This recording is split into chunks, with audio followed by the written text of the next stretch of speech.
Are we live? Duh, duh. Are we live? Are we live? Uh, Hey, YouTubers! Instagram, Facebook, wherever the hell you're at. 6 feet under might be a good place for you. Might be doing the world a favor. I don't know. Where's my green screen? Somebody took my green screen. I guess I'll never have one. Ladies and gentlemen, my name is Stuart Sutclif. My email address is realstewsutcliffe@gmail.com. And that's what I'm here to talk. One of the things I'm here to talk to you about today is my email. Some emails that I have received that I'm going to read. Um, I get a high volume of emails. Some of them are just troll emails. Some of them are threats. Some of them are offers of marriage. Why would I do a thing like that? But before I get started, Mr. Bridge Guy, remember, I have something for you. Take a look at these. Mr. Bridge Guy, we're gonna cuff you with these one day. We hope. You're gonna be wearing these. I'm in selfie mode. Look, Mr. Bridge Guy, do you see these? Have you ever had a set of these on before? I don't think he has.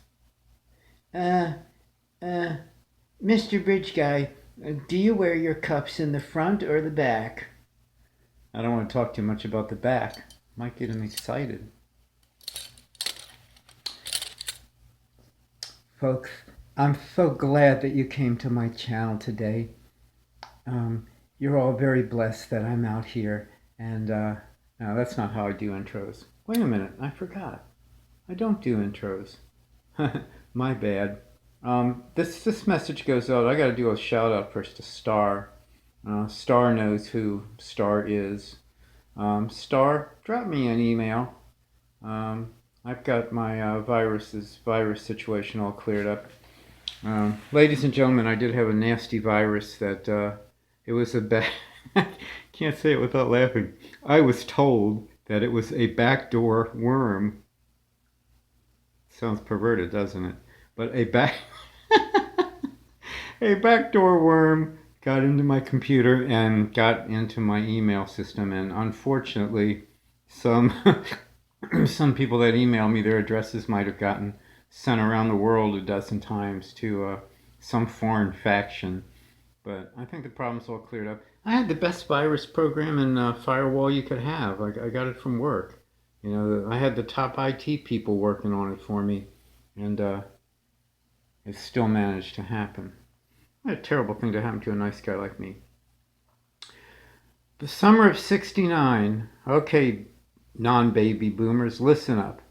The summer of '69 was 50 years ago, and Uncle Stewie here was in the summer of '69, which would be June, turned from 11 to 12 years old. And without a doubt, I was a pretty hip kid, you know, out buying records and, you know, knocking over garbage cans and putting firecrackers in people's mailboxes, you know, good, clean American fun for kids. And 50 years ago, on that stage out there in Yaster's Farm, in those rainy days, you had some very good talent up there performing. And all 500,000 people together. They didn't go shooting each other. Nobody pulled out an AR-15 or an AK-47 and started spraying. You people under 20, we had it much better than you'll ever have it. Sorry to say. Don't know what all the reasons were. We wanted freedom. We didn't abuse it. What happened? I don't know. But 50 years, wow. 69, that was a wild year. Let's see, Martin Luther King, RFK, JFK, they were already assassinated. Charles Manson was doing his thing in Laurel Canyon or whatever. Laurel Canyon. Young people should study that in California. See what was going on at that time. Crosby, Stills, Nash and Young, Joni Mitchell, Jim Morrison and the Doors. The Monkees lived in the canyon for, well, Peter Dork Peter Dork lived. I like Peter. Okay, I'm being disrespectful. Peter Tork lived in the canyon for a while. Piece of history 50 years ago. God, I'm glad I'm alive. It's wonderful to be alive. Um, but anyway, things are pretty screwed up now. Very, very, very screwed up. Okay, let me put my big finger in front of a lens. Where is that lens? There it is. There's my finger. You better hope it's my finger. Oh, when the trolls go marching in. Oh, when the trolls go marching in. How I'd long to smash all their faces when the trolls go marching in. Oh, when the trolls go marching in. Oh, when the trolls go marching in. Morning has broken like the first morning. Blackbird. Okay, I don't want people to turn this off. All right, what is this video about? Whatever you want it to be. Now, this video, I'm going to share some of my emails with the viewers here. And I get everything from marriage proposals to people wanting me to try out products and advertise them. And a lot of trolling. I get some threatening emails. I probably get some emails from law enforcement. I still believe that some of the videos of some of the people out here have been planted by law enforcement as part of the investigation. And it's actually a smart move. There's nothing wrong with doing that at all. Anyway, let me read you a little bit of this stuff. This is just a small sample of some of the emails I get. This is by, I'm not going to give out the names and all, they're going to remain anonymous. It's pretty sad how the family and various YouTubers have exploited the financial opportunities. Oh, I forgot, it also said Dear Stuart. Dear Stewie. It's pretty sad how the family and various YouTubers have exploited the financial opportunities resulting from Libby and Abby's deaths. The family has the Libby and Abby ballpark, and an upcoming movie is on the table. I didn't know that. Maybe even a book deal. That's possible. There'll probably be a lot of book deals. Delphi doesn't need a ballpark. It needs a meth head treatment center. Amen. Gray Hughes videos pull in plenty of cash. Anthony Greeno is bragging Hollywood style since he got out of jail, and Randy Gravitt wants a new motorcycle. Many YouTubers say they have an open casket photo of the crime scene. Why did I get screwed up like this? Many YouTubers say they have an open casket photo of the crime scene, but refuse to let others see it. Everyone wants to see those photos, whether they admit it to themselves or not. Everyone has a morbid interest. Oh, or they wouldn't be watching videos on the subject. Randy Gravitt says he has the crime scene photo and it's too horrible to post. Really? Yet it can easily be found on the internet. Didn't know that either. The few clues LE has released have probably been left to confuse BG himself. I'm beginning to think he is a very clever criminal who may never get caught.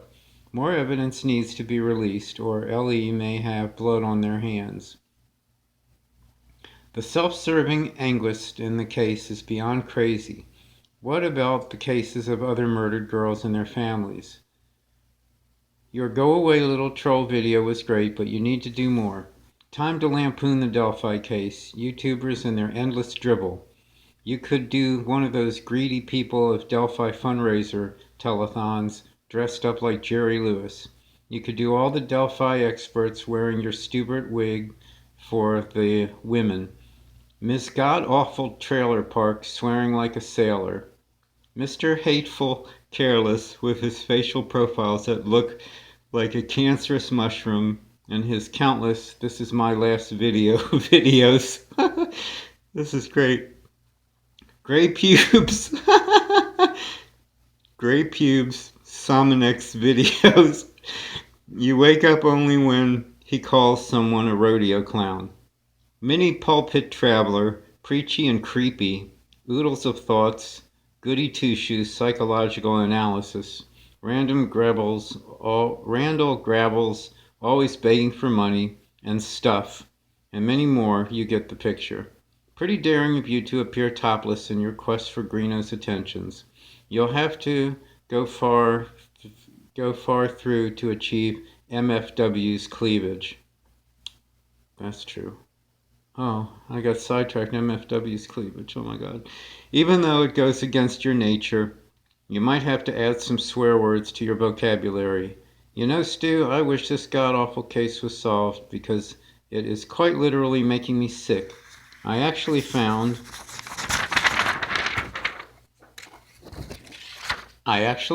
out about it through YouTube algorithm. I got hooked and fell down the Delphi rabbit hole. I call it the Delphi vortex. I coined that phrase. I fell down the Delphi rabbit hole like everyone else. I'm afraid it may never be solved, and I'll take up drugs and gambling to distract myself. WTF happened to Gray Pubes? He started out as a somewhat gruff, reasonable person. Now he's become apparently a 50-year-old teen girl obsessed Delphi control freak, and apparently he thought he needed boots on the ground, so the relatively independent Anthony Greeno and Randy Gravitt have been co-opted. Randy went from needing $50 more a month to pay his rent to trying to raise $3,500 to go to CrimeCon. Mrs. Effing Wonderful, Jewels of Thought, and now Minivan Traveler have finally commended on his gaslighting. But even if GH should stop, it won't mean much because so much damage has already been done by everyone. In the military, it would be called PTSD. Here, maybe it should be called post-Delphi stress disorder. There are so many victims of this.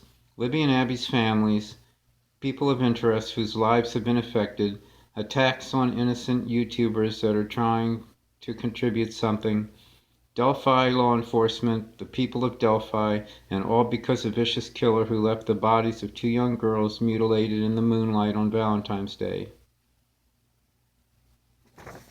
There's more, but that's all I'm going to do for now. I actually got an email from Bobby Camworth, and that's did I say a video? I got an email from Bobby Camworth. It's stupid, just like he is.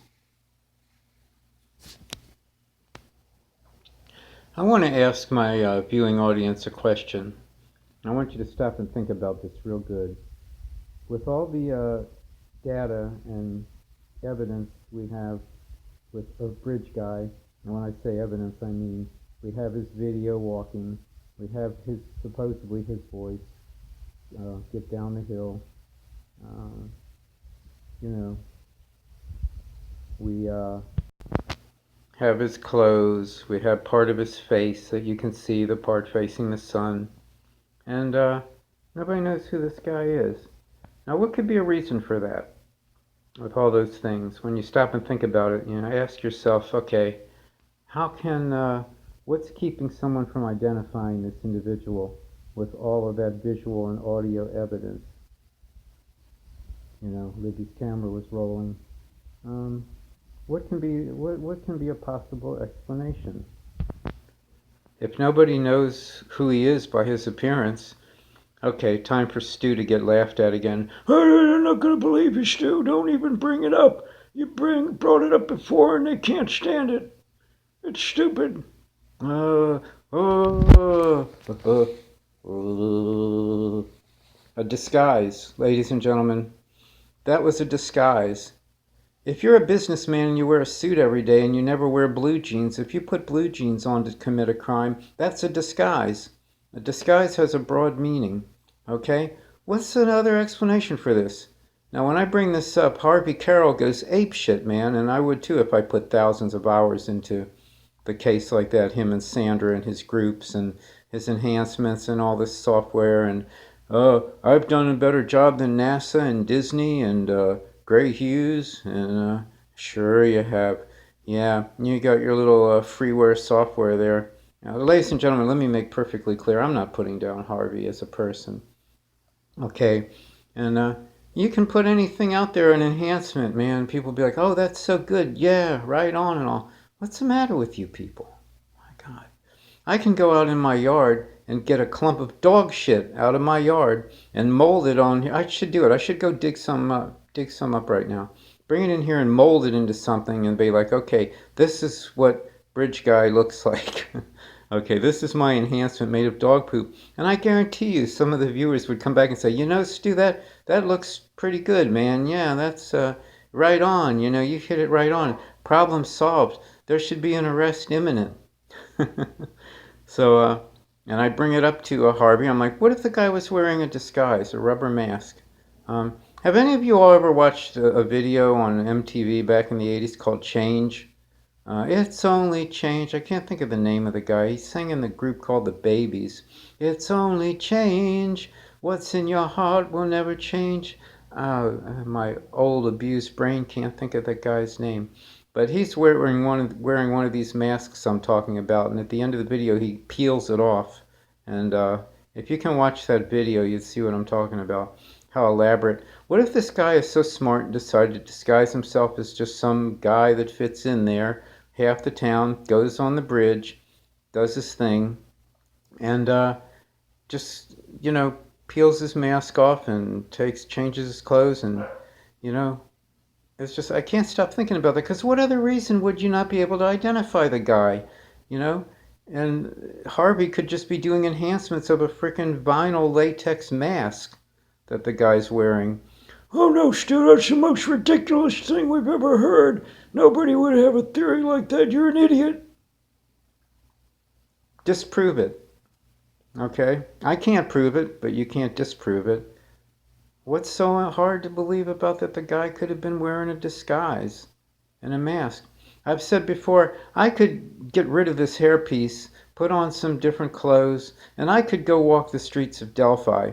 And if I didn't speak to anybody and they recognized my voice, nobody's going to know who the hell I am. You know? I can smile with my mouth closed. I don't have many teeth. But, you know, they're not going to know. I could hang around there all day, even though the people are real tight, you know. I could blend right in. Trust me. And, so don't discount that idea just because it sounds ridiculous. Maybe the reason nobody's been able to identify him is because nobody looks like that. It was a disguise. Nobody's face looks like that face. They make high quality shit, man, that you couldn't even tell the difference. It's available online. You know, some of these masks and disguises sell for hundreds of dollars. Maybe law enforcement should have looked at who ordered anything like that, you know, done some Amazon and eBay work, you know, trying to solve it. So, I don't know. It's just one of my theories. The whole case is far out. The Delphi case is far out. You're going to have some far out thinking to solve it. This case is like no other, and like Rudolph the Red-Nosed Reindeer, it will go down in history regardless of the outcome. Another thing that gets me is when they do these interviews with Becky and Kelsey and who knows the rest of them and all. They just, the way their demeanor is on these interviews is just something not natural about it. Instead of looking into the camera, please, we need your help, you know, it's been going on too long. We beg of you to someone come forward. You know, they don't make a plea in front of the camera, look right into the camera. Nobody else does that, you know, except maybe Burke Ramsey, little jerk. Am I allowed to say that without him suing me? We still got freedom of speech here to somewhat. They just, it's like they're not believable, you know. They're all smiling, happy, interviewing. Oh yeah, this was so great, and this was so wonderful. I don't know. Maybe it's just them. Maybe it's the way you grow up in that town. If it was my kid or my relative, I sure wouldn't handle it like that. I'd be crying and I'd be pleading for someone to come forward or for the killer himself, you know. And even the interviewers, you know, the interviewers suck too. So, oh well. Another wonderful day in paradise. Oh, when the trolls go marching in. Dirty little trolls. Dirty little nasties. Anyway, back to Woodstock. Those women were so hot back then. God, look at those old pictures on the internet of those chicks in the 60s. Gorgeous, absolutely gorgeous. I was glad I was a part of it. Okay, that's all for now. I'll have another video out in the future when something else sparks my interest, or gets me ticked off. Keep those emails coming, realstewsutcliffe@gmail.com. And I don't have PayPal, not asking for any money, don't need it. It's all good. If you want to do that and donate and stuff, go to those other channels. I make contributions and work for what I've got in society. Yep, even a weirdo like me. So, that's all for now. I'm not going to start rambling. I said what I had to say. How long? 20 minutes and 59 seconds. 21 minutes. That's too long. Bye.